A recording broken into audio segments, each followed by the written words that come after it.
The camera's history can be traced back to the ancient Chinese and Greek times, where they used a primitive camera called the obscura.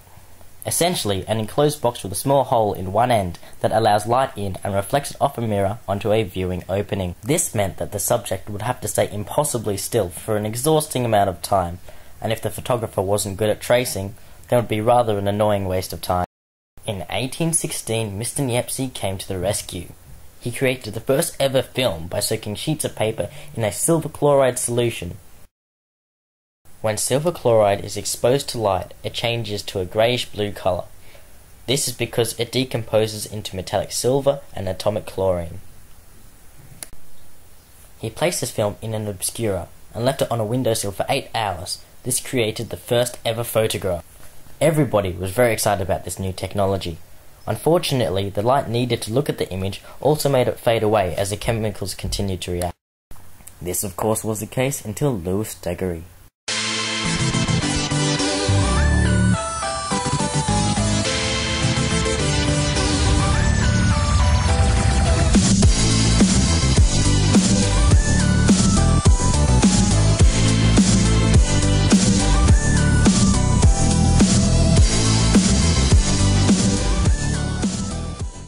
Yep, Daguerre used a copper plate for the base of his film and covered it with the chemical silver halide, as it did the same job as the other silver-based chemicals, but when it came into contact with mercury vapour, any part of the image that had been exposed to light would stop reacting, locking it in its current shade.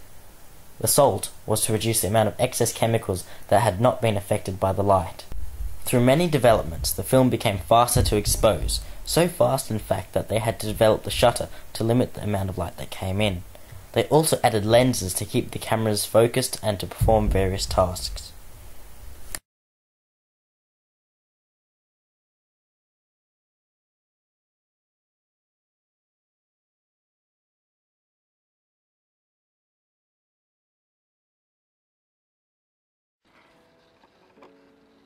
We can see the aperture partially closed within the lens. Taking the lens off, we can see the mirror of the camera. If you carefully lift the mirror of any old film camera or DSLR, you'll find the shutter, hiding at the very back of the camera, and we'll be able to observe the shutter shoot up and down. Today there are many different types of camera shutters. Some don't even have one. If you open up a digital camera, you shouldn't be surprised if they don't have a shutter. Many digital cameras simply turn their sensor on and off. In slow motion, we can see the mirror lift up just a fraction of a second before the picture is taken. Adjusting the lens helps us to control focus, zoom, and the field of view. We should all know from our science class that flat lenses do not affect the angle in which light travels. If that were the case, the lenses on a camera would be almost pointless. Instead of getting a wide shot of your subject, you only get pictures that are focused in and zoomed on one particular point. Curved lenses bend the light, and by having several of them lined up in a row makes it possible for us to get a much wider shot of the subject. We can do that because we focus the light that is not coming directly into the lens and bend it so that they land on the film or sensor, meaning we can zoom in or out and achieve a wider shot. We can also change zoom and focus. All we have to do is change the distance between the lenses. Focus works the same as light going in, but in reverse. The light coming out of the lens must be focused on the sensor correctly, or the image will be blurry. That is why if you look at something that is close to you, the background will seem out of focus, because the light is coming in at a different angle to what the lens has adjusted for the angle of the object that is close to you. The aperture is pretty obvious. It controls the amount of light that goes into the camera. The smaller hole lets less light in for a darker image, while it becomes bigger to let more light in for a lighter image, depending on the situation. The same way that our eyes work.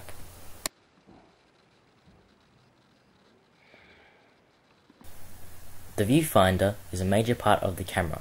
It's what we use to be able to see the image and adjust to the way we like it when we push the shutter.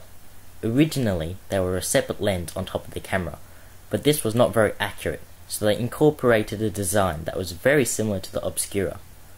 The light, instead of going straight to the closed shutter, hits a mirror and sends light to the top of the camera, where there is a prism which flips the image so that we can see it the correct way up. Alternatively, digital works in the same way, but instead of a chemical reaction occurring on a film, a sensor reads the light and relays that to a computer that interprets that into code. That code can then be used to recreate the image later on. Color film works off the same principle as black and white film, the difference being that color film has 3 layers of emulsion, not just one. This means that there are 3 separate layers that each react to a different color. But what stops the light from going through each layer? Well, the 3 layers absorb blue, green, and red light. This is because each of these layers contain colored crystals, which is the opposite color to the light they are collecting. This means that other colors can simply pass through that layer, while the corresponding color neutralizes the crystals in that area. When all 3 layers are processed and seen together, it produces a perfect negative image of the photograph, meaning that all the colors are the opposite of the way they should be.